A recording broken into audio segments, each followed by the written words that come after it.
Have a nice day, dear aspirants. Welcome to Pradeep Academy. আসছে on করেছো? আচ্ছা আচ্ছা, আজকের ক্লাসে আমরা নিউটনের তিনটে ল, ঠিক আছে, মানে নিউটনের ল অফ মোশন বা নিউটনের গতিসূত্র, তিনটে সূত্র আছে, সেই সূত্রগুলো আলোচনা করব। নিউটনের গ্র্যাভিটেশন ল অর্থাৎ মহাকর্ষ সূত্র আলোচনা করব। কুলম্বস ল আলোচনা করব, যদি সময় থাকে চার্লস বয়েলসের ল এবং অ্যাভোগাড্রোস প্রকল্প আলোচনা করে পিভি ইকুয়াল টু এনআরটি যে ইকুয়েশনটা, সেই ইকুয়েশনটা এস্টাবলিশ করব, ঠিক আছে। তো প্রথমে আজ আমরা নিউটনের প্রথম সূত্র আলোচনা করি। আচ্ছা, নিউটনের প্রথম সূত্র কি বলা হয়েছিল বলো? হ্যাঁ হ্যাঁ, একদম সিম্পলভাবে মনে রাখো, বাইরে থেকে এত নয়েজ আসছে, বাইরে থেকে যদি কোনো বল প্রয়োগ না করা হয়, ঠিক আছে, তাহলে স্থির বস্তু, যে বস্তুটা স্থির আছে সেই বস্তুটা চিরকাল বা অনন্তকাল ওই জায়গায় পড়ে থাকবে। সাপোজ মনে করো তো এই যে পেনটাই এখানে আছে, ঠিক আছে, তুমি যদি বাইরে থেকে বল মানে হচ্ছে আমি হাত দিয়ে যে জিনিসটা প্রয়োগ করলাম সেটা হচ্ছে বল, এইটা যদি প্রয়োগ না করি, এই পেনটা এখানে আছে, কালকেও এখানে থাকবে, 100 বছর পরেও যদি পচে টচে না যায় এখানেই থাকবে, ঠিক আছে। এইটা হচ্ছে নিউটনের সূত্রের প্রথম সূত্রের একটা পার্ট, যে বাইরে থেকে বল প্রয়োগ না করলে স্থির বস্তু স্থির থাকবে। আরেকটা পার্ট কি বোঝা যাচ্ছে? তো আরেকটা পার্ট হচ্ছে যদি মানে ওই একই কথা, বাইরে থেকে বল প্রয়োগ না করলে যদি কোনো বস্তু গতিশীল থাকে, ঠিক আছে, মানে যে গতিতে ছিল সেই গতিতেই থাকবে, অর্থাৎ গতির কোনো পরিবর্তন হবে না, ঠিক আছে, গতির তো কোনো পরিবর্তন হবে না, এবং হচ্ছে তার ডিরেকশন অর্থাৎ যে দিকেরও কোনো পরিবর্তন হবে না, মানে সরল রেখা বরাবর চলতে থাকবে। তাহলে নিউটনের প্রথম সূত্রটা আমি যদি হচ্ছে পুরোপুরি যেখানে ডেফিনেশনটা বা সংজ্ঞা যেটা আছে সেটা যদি বলি, যে বাইরে থেকে বল প্রযুক্ত না হলে স্থির বস্তু চিরকাল স্থির থাকবে এবং গতিশীল বস্তু সমগতিতে সরল রেখা বরাবর চলতে থাকবে। এটাই হচ্ছে নিউটনের প্রথম সূত্র, ঠিক আছে। এবার নিউটনের প্রথম সূত্র থেকে তোমাদের প্রশ্ন আসে যে জেডের ধারণা বা কনসেপ্ট অফ ইনারশিয়া নিউটনের কোন সূত্র থেকে পাওয়া যায়? প্রথম সূত্র থেকে, ঠিক আছে।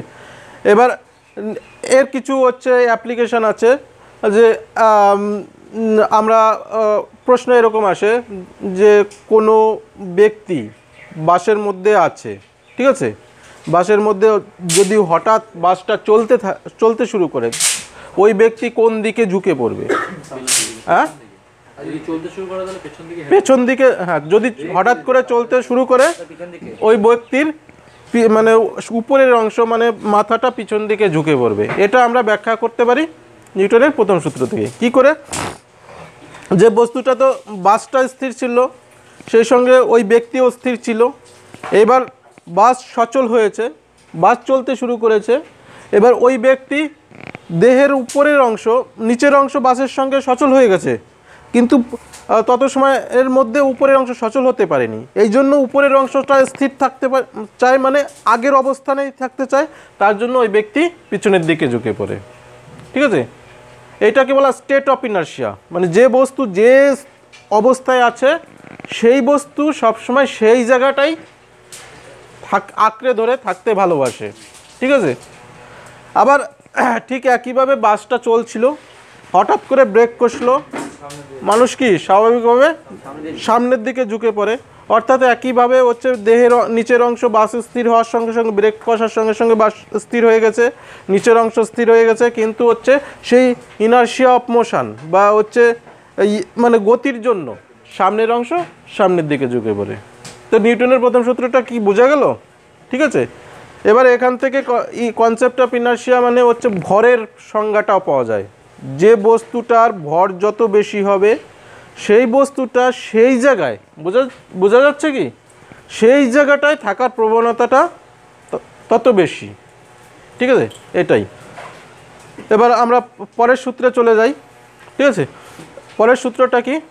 নিউটনের দ্বিতীয় সূত্র, সেকেন্ড ল অফ মোশন। কি বলা আছে?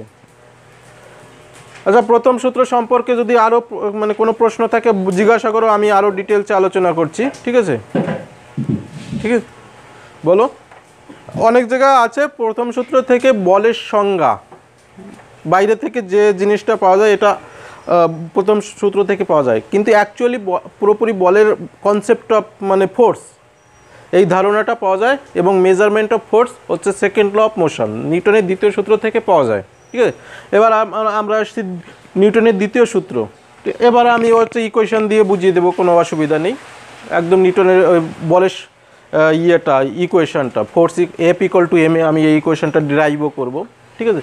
তো নিউটনের দ্বিতীয় সূত্রটা আগে বুঝি। নিউটনের দ্বিতীয় সূত্রটা কি বলা আছে, কেউ বলতে পারবে? বলো বলো বলো। এই যে, হ্যাঁ বলো। হ্যাঁ, ভরবেগের সমানুপাতিক, একই ব্যাপার। এবার জিনিসটা বোঝো, এখানে হচ্ছে একটা বস্তু আছে, বাইরে থেকে বল প্রযুক্ত করছি, ঠিক আছে।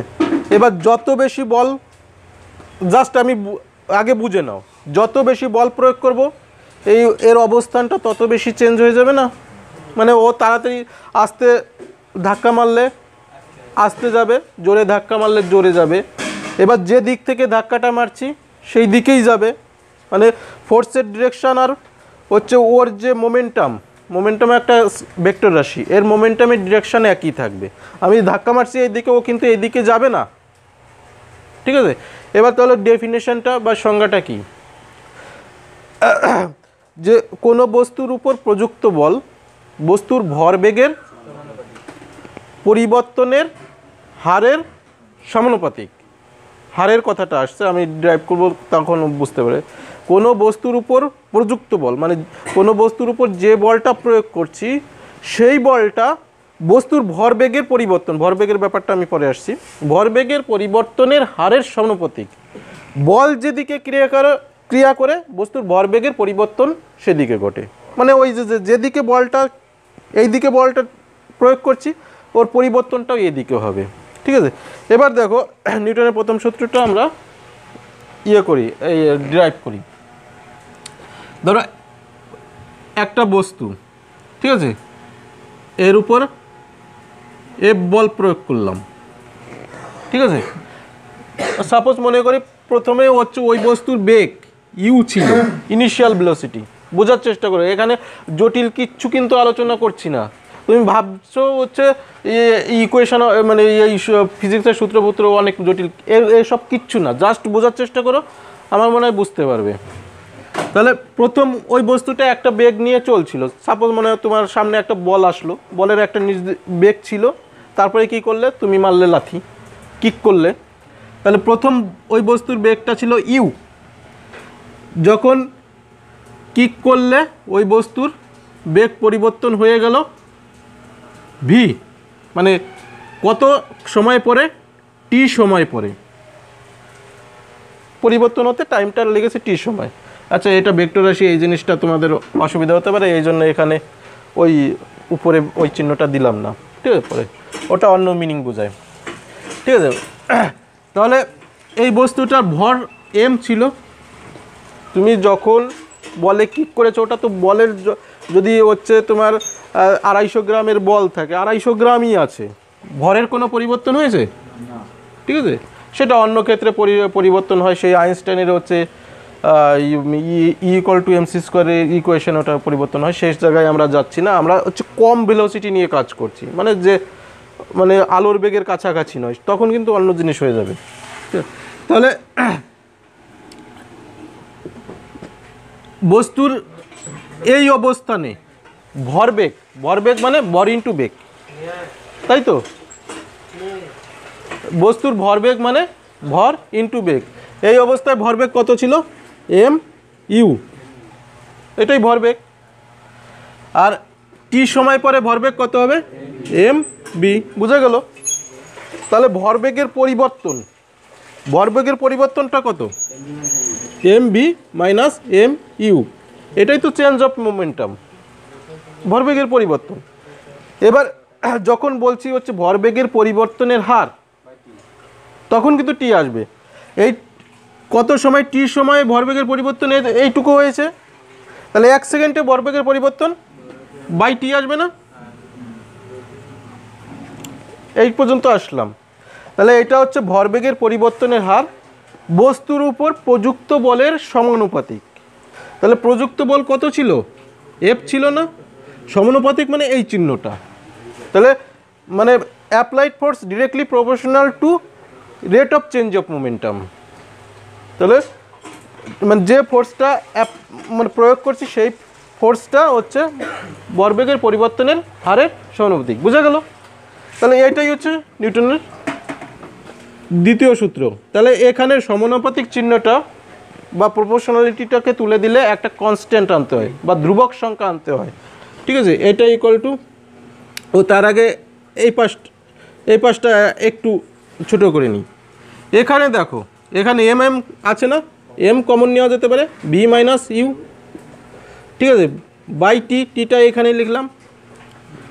এবার ত্বরণ বা অ্যাক্সিলারেশন, ত্বরণের সংজ্ঞা কারুর মনে আছে? হ্যাঁ, বেগ পরিবর্তনের হারকে ত্বরণ বলে। প্রথম বেগ ছিল ইউ, দ্বিতীয় বেগ ভি, তাহলে বেগের পরিবর্তন কত? V minus u. যখন হার কথাটা আসছে তখন বাই টি আসছে, এটাকেই তো ত্বরণ বলা হয়। এটাই হচ্ছে একে অ্যাক্সিলারেশন বা ত্বরণ বলা হয়। তাহলে এই জায়গাটায় আমি কি লিখতে পারি? F M A, F equal to M A. ঠিক আছে, অ্যাকচুয়ালি এটাই নিউটনের দ্বিতীয় সূত্র। এখান থেকে বলের মেজারমেন্ট পাওয়া যায়। এখানে just F equal to F কে একটা প্রপোর্শনালিটি কনস্ট্যান্ট আনতে হয়। ঠিক আছে, এইটা হচ্ছে এখান থেকে আমরা বলের যে নিউটনের সংজ্ঞাটাও পাওয়া যায়। ঠিক আছে, তাহলে এখানে এসআই পদ্ধতিতে, ঠিক আছে, যদি তুমি কোনো বস্তুর ভর 1 কেজি নাও, ঠিক আছে, 1 কেজি ভর নিয়েছো, একটু জটিল মনে হচ্ছে। আর কোনো বস্তু মানে নিউটনের 1 নিউটন কাকে বলে? কোনো বস্তুর 1 কেজি ভরের কোনো বস্তুর উপর 1 second per 1 metre per second square ত্বরণ সৃষ্টি করতে যে বলের প্রয়োজন হয় তাকে 1 নিউটন বলা হয়। ঠিক আছে, যাই হোক, এটা এখানে বলের সংজ্ঞাটা আমি পরে আসছি। তাহলে এইটাই হচ্ছে প্রথম সূত্র। এখানে কে, তুমি এম যদি 1 হয়, এ যদি 1 হয়, কে সমান সরি আবার এ যদি এফ যদি 1 হয়, ঠিক আছে, সেই ক্ষেত্রে হচ্ছে কে সমান 1 ধরা হয় হচ্ছে এসআই এককে। তাহলে আমাদের এখান থেকে ডিরেক্টলি সূত্র হচ্ছে এফ ইকুয়াল টু এম এ। এইটা হচ্ছে নিউটনের দ্বিতীয় সূত্র। ঠিক আছে, তো তাহলে বলের মেজারমেন্ট অফ ফোর্স বা বলের পরিমাপ কোন সূত্র থেকে পাওয়া যায়? নিউটনের দ্বিতীয় সূত্র থেকে। ঠিক আছে, হ্যাঁ, বলের সংজ্ঞাটাও নিউটনের দ্বিতীয় সূত্র থেকে। এইটাই হচ্ছে সর্বজন গ্রাহ্য। ঠিক আছে, আর প্রথম সূত্র থেকে আমরা বলতে পারছি যে বাইরে থেকে যে জিনিসটা প্রয়োগ করা হয় তাকে বল বলা হয়, কিন্তু বল সম্পর্কে মানে বলের পূর্ণাঙ্গ ডেফিনেশন মানে বলটা যদি বুঝতে চাই তাহলে সেটা আমরা হচ্ছে নিউটনের দ্বিতীয় সূত্র থেকেই পাই। ঠিক আছে, জাড্য জিনিসটা হচ্ছে কনসেপ্ট অফ ইনার্শিয়া, মানে হচ্ছে বস্তু যে অবস্থায় আছে সেই অবস্থায় থাকার প্রবণতা, এটাকেই জাড্য বলা হয় বা ইনার্শিয়া বলা হয়। ঠিক আছে, এটা হচ্ছে নিউটনের প্রথম সূত্র থেকে। ঠিক আছে, প্রথম সূত্র সেটা তো জাড্যর কথা তো আমি বললামই। ঠিক আছে, জাড্য মানে হচ্ছে যে বস্তু যত বেশি বড়, যে লোকটা যত বেশি মোটা, সেই লোকটা তত দেরিতে হচ্ছে রানটা কমপ্লিট করে। মানে সে তো তার আগের অবস্থানেই তো থাকতে চায়, তাই তো? আর্মিতে তাই তো হয়, এই জন্য মোটা লোক নট অ্যালাউড। ঠিক আছে, এই হচ্ছে। তাহলে নিউটনের দ্বিতীয় সূত্র হলো, আমি এখান থেকে অনেক কিছু আছে ওই বলের সংজ্ঞা টঙ্গা, সেগুলো যাবো কি জটিল হয়ে যাবে। আমি জাস্ট হচ্ছে সূত্রগুলোই আজকে আলোচনা করি, অন্য সময় হচ্ছে ওই অন্য জিনিসে এর থেকে আরও যে প্রশ্নগুলো আছে আলোচনা করা যাবে। এবার আসছি নিউটনের তৃতীয় সূত্র। ঠিক আছে, নিউটনের তৃতীয় সূত্রটি কি? প্রত্যেক ক্রিয়ারই সমান ও বিপরীত প্রতিক্রিয়া আছে। ঠিক আছে, every action there is an equal and opposite reaction. এটাই হচ্ছে নিউটনের তৃতীয় সূত্র, থার্ড ল অফ মোশন। ঠিক আছে, তো নিউটনের তৃতীয় সূত্র থেকে দেখো, তুমি কোনো বস্তুর উপর যতটা বেশি বল প্রয়োগ করবে সেই বস্তুটা ঠিক ততটাই তার অপোজিট দিকে সমান বল প্রয়োগ করবে। ঠিক আছে, এটা হচ্ছে নিউটনের তৃতীয় সূত্র। এর অনেক অ্যাপ্লিকেশান আছে। ধরো হচ্ছে তুমি যদি নৌকা থেকে তুমি যদি লাফ দিয়ে নামতে যাও, তুমি সামনের দিকে এগিয়ে যাও, নৌকা পিছনের দিকে এগিয়ে যায়। ঠিক আছে, এই যে এটা নিউটনের তৃতীয় সূত্র থেকে। ঠিক আছে, রকেটের যে মানে হচ্ছে লঞ্চ করা, এটাও নিউটনের থার্ড ল অনুযায়ী হয়। ঠিক আছে, তবে স্পেস রকেটে হচ্ছে নিউটনের থার্ড ল ভ্যালিড হয় না। তারপরে আর্চারি, তীর ধনুক, মানে ধনুক থেকে তীর ছোড়া, এটা নিউটনের তৃতীয় সূত্র অনুযায়ী। ঠিক আছে, হ্যাঁ, বন্দুক থেকে গুলি বের হওয়া, এটা নিউটনের তৃতীয় সূত্র। ঠিক আছে, বোঝা গেল? এই আর কনজারভেশন অফ মোমেন্টাম, ঠিক আছে, ভরবেগের সংরক্ষণ, এটা নিউটনের তৃতীয় সূত্র থেকে পাওয়া যায়। মানে এই ধারণাটা, এ হচ্ছে নিউটনের তৃতীয় সূত্র। তো বোঝা গেল? এইবার আসছি, এখানে একটু আলোচনা করার দরকার ছিল। ঠিক আছে, পরে দেখা যাবে ওই বলের সংজ্ঞা টঙ্গা। এবার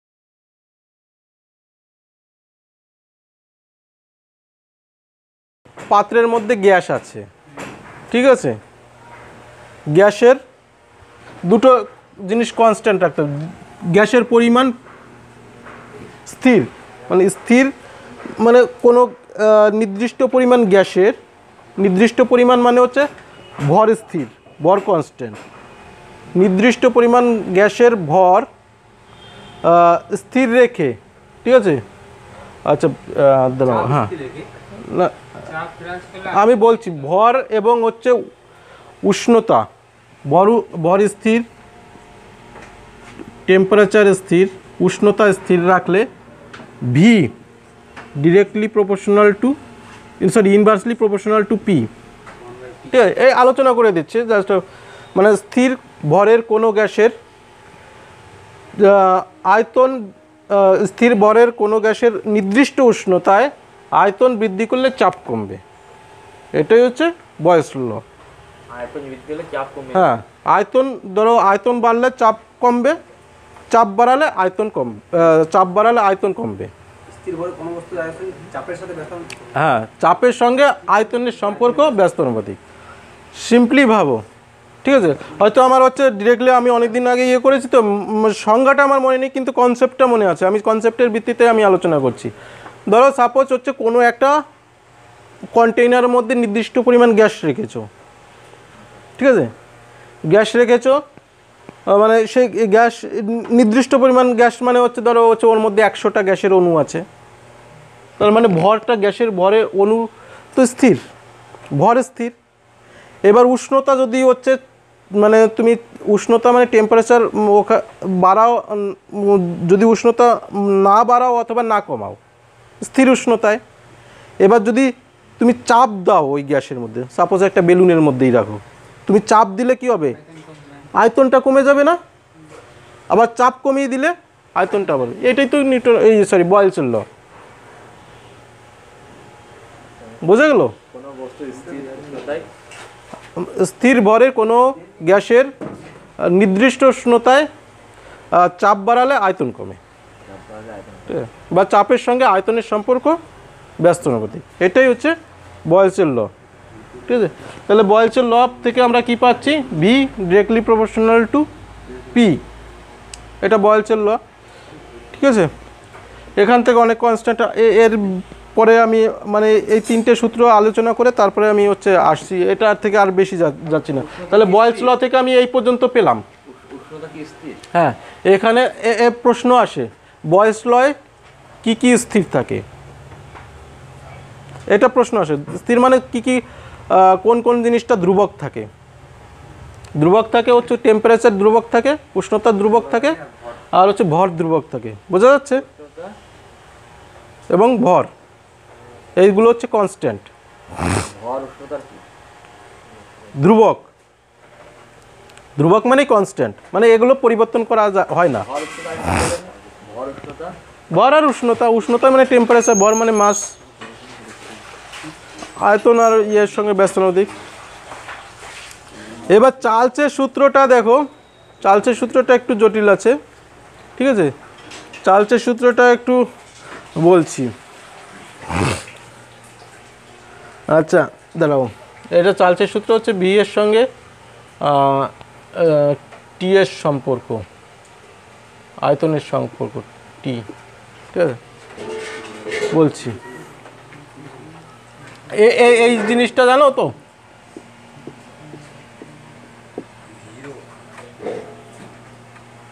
আচ্ছা, টি বাই 273, ঠিক আছে? আচ্ছা, এই ইকুয়েশনটাই হচ্ছে চার্লসের সূত্র থেকে আমি ডিরাইভ করব, ঠিক আছে? এই জটিল লাগছে নাকি তোমাদের? না না, সহজ লাগছে। ঠিক আছে। আচ্ছা, এই ইকুয়েশনটা আমি কিন্তু রাখলাম, এটা পরে লাগবে।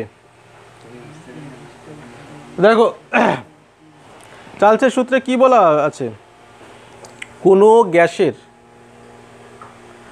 গ্যাসের 0 ডিগ্রি উষ্ণতায়, ঠিক আছে, যে আয়তন ছিল 0, মানে অবশ্যই আগে হচ্ছে গ্যাসের ভর এবং চাপ স্থির রেখে, কোনো নির্দিষ্ট ভরের গ্যাসের চাপ স্থির রেখে 0 ডিগ্রি উষ্ণতায় যে আয়তন ছিল, এবার মানে সে যদি উষ্ণতায় 1 ডিগ্রি বাড়ানো হয় বা উষ্ণতায় 1 ডিগ্রি কমানো হবে, তাহলে যে আয়তন 1 ডিগ্রি বাড়ানো হলে 0 ডিগ্রি আয়তনে যে আয়তন ছিল তার 273 অংশ বৃদ্ধি বা হ্রাস পাবে। এটাই হচ্ছে চার্লসের সূত্র, ঠিক আছে? সাপোজ এটা উদাহরণ দিয়ে একটু স্টেপ বাই স্টেপ করলে বোঝা যাবে, বুঝতে চেষ্টা করলে বুঝতে পারবে। ধরো হচ্ছে কোনো একটা গ্যাস, মানে কোনো একটা পার্টিকুলার গ্যাস নিলাম, সেই গ্যাসের 0 ডিগ্রি উষ্ণতায় আয়তন, হ্যাঁ হ্যাঁ, আয়তন V0, 0 ডিগ্রি উষ্ণতায়, ঠিক আছে? V0 আয়তন। এবার উষ্ণতা যদি 1 ডিগ্রি বৃদ্ধি করি, আয়তন কত অংশ বৃদ্ধি পাবে? 273 অংশ। মানে ওই যে আয়তন ছিল তার, মানে সেই আয়তনের 273 ভাগের 1 ভাগ বৃদ্ধি পাবে। তোমরা কোথায় গেছিলে? আরে ওকে এগিয়ে দিতে নাকি? ঠিক আছে, এবার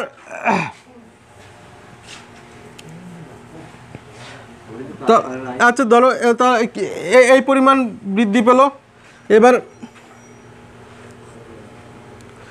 ভি যখন ধরো 1, ঠিক আছে,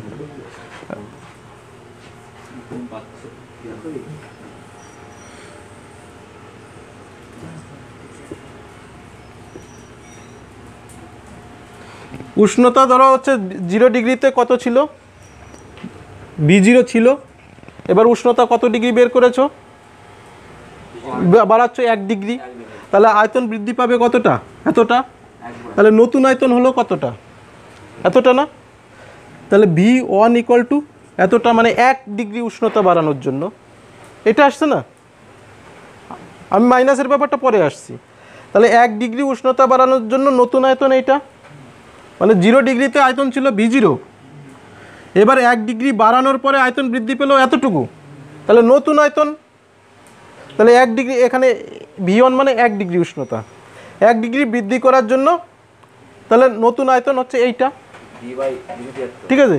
এবার মনে করো উষ্ণতা 2 ডিগ্রি বাড়াচ্ছি, তাহলে 2 ডিগ্রি যখন বাড়াবো তাহলে আর V0 বাই 273 অংশ এতটা বৃদ্ধি পাবে না? মানে যত 1 ডিগ্রি করে বাড়াবো তত এতটা বৃদ্ধি পাবে, তাই না? এইটা তখন 2 হয়ে যাবে, মানে 2 ডিগ্রি বাড়ানোর জন্য এটা হলো, 3 ডিগ্রি বাড়ানোর জন্য V0 বাই 273 এরকম হবে না? ঠিক আছে, হ্যাঁ হ্যাঁ হ্যাঁ।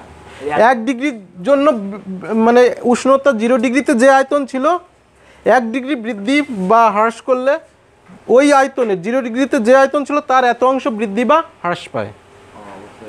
ঠিক আছে, তাহলে 1 ডিগ্রি বৃদ্ধি করার জন্য নতুন আয়তন এইটা, 2 ডিগ্রি বৃদ্ধি করার জন্য নতুন আয়তন এইটা হবে, জাস্ট এত অংশ করে যোগ হয়ে যাবে।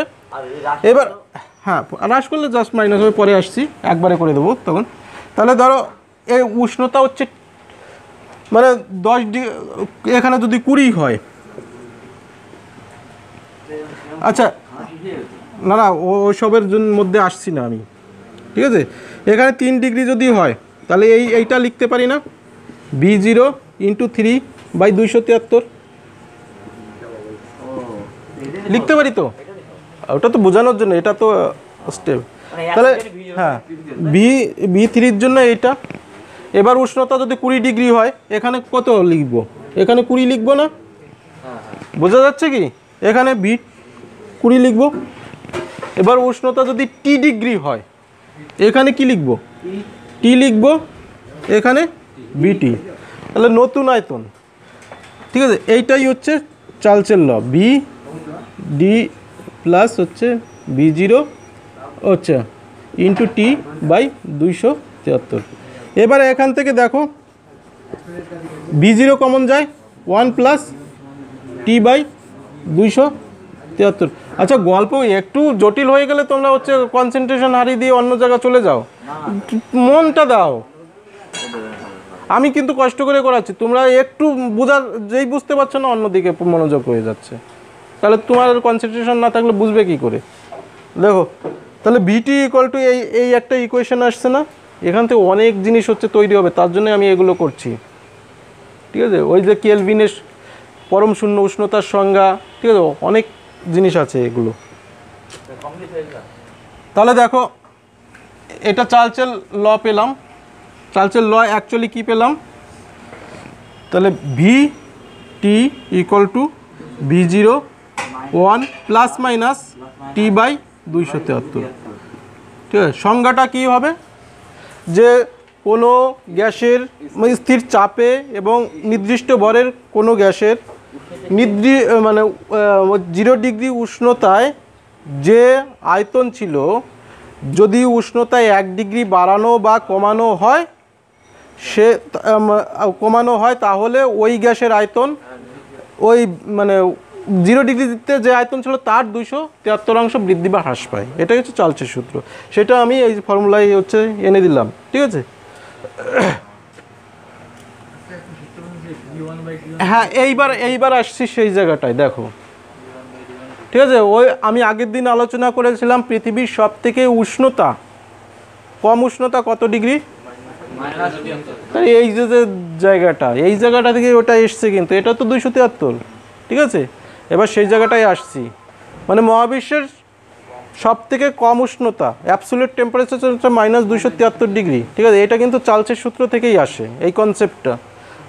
এবার দেখো এখান থেকে মানে কেলভিন এই পর্যন্ত চার্লস এসে দাঁড়িয়ে গিয়েছিলেন, এইটাকে আবার রিসার্চ করে কেলভিন আবার নতুন একটা স্কেল তৈরি করেছিলেন। এবার একটু গ্রাফ আঁকতে হবে, ঠিক আছে।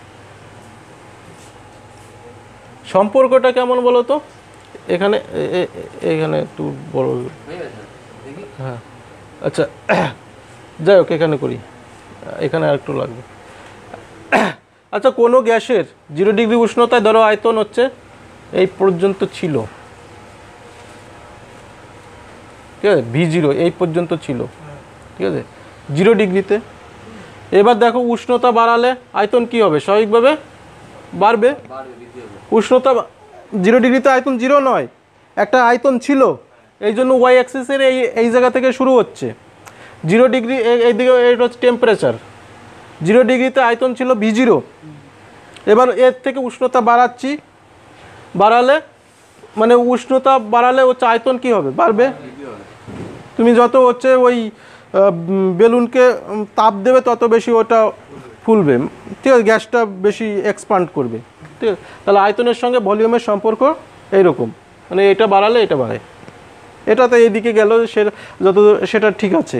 কিন্তু এবার পিছনের দিকে আসো, এবার আয়তন আমি কমাচ্ছি, ঠিক আছে, আয়তন যদি কমাতে ধরো হচ্ছে উষ্ণতা কমাতে যখন আমি কমাবো, ঠিক আছে, মাইনাস চিহ্নটা থাকবে। যখন কমে আচ্ছা প্লাসটাই থাকে তাহলেই বোঝা যাবে এখানে। আয়তন কমানো মানে মাইনাস, উষ্ণতা কমানো মানে -0 ডিগ্রির পরে -1 ডিগ্রি, আয়তন খানিকটা কমলো, এই পর্যন্ত আসলো। এবার আয়তন আরও কমাচ্ছি 100 ডিগ্রি, তাহলে এইটা ধরো আয়তনটা আরও কমে গেল, তাই না? যত উষ্ণতা কমাবো তত তো আয়তন কমবে। কমতে কমতে এইখানে যদি হচ্ছে -273 ডিগ্রিতে চলে আসি, ঠিক আছে, তাহলে এইটা মাইনাস মাইনাস প্লাসে মাইনাসে মাইনাস হয়ে গেল, এইটা কেটে গেল, তাহলে কত থাকলো? B0 1 - 1 না? তাহলে সেইটা ধরো এই আয়তনটা এইরকম করে গেলে এই গ্রাফের এই জায়গাটায় তো আয়তন শূন্য, এই জায়গায় আয়তন হচ্ছে B0। ভিডিওটি এত সময় ধৈর্য ধরে দেখার জন্য অসংখ্য ধন্যবাদ। ভিডিও লেকচারটি থেকে উপকৃত হলে লাইক ও শেয়ার করার অনুরোধ রইল। এই ধরনের ভিডিও পাওয়ার জন্য অবশ্যই চ্যানেলটি সাবস্ক্রাইব করে বেল আইকনে ক্লিক করে নোটিফিকেশন অন করে রেখো পরবর্তী ভিডিও মিস না হওয়ার জন্য। জয় হিন্দ।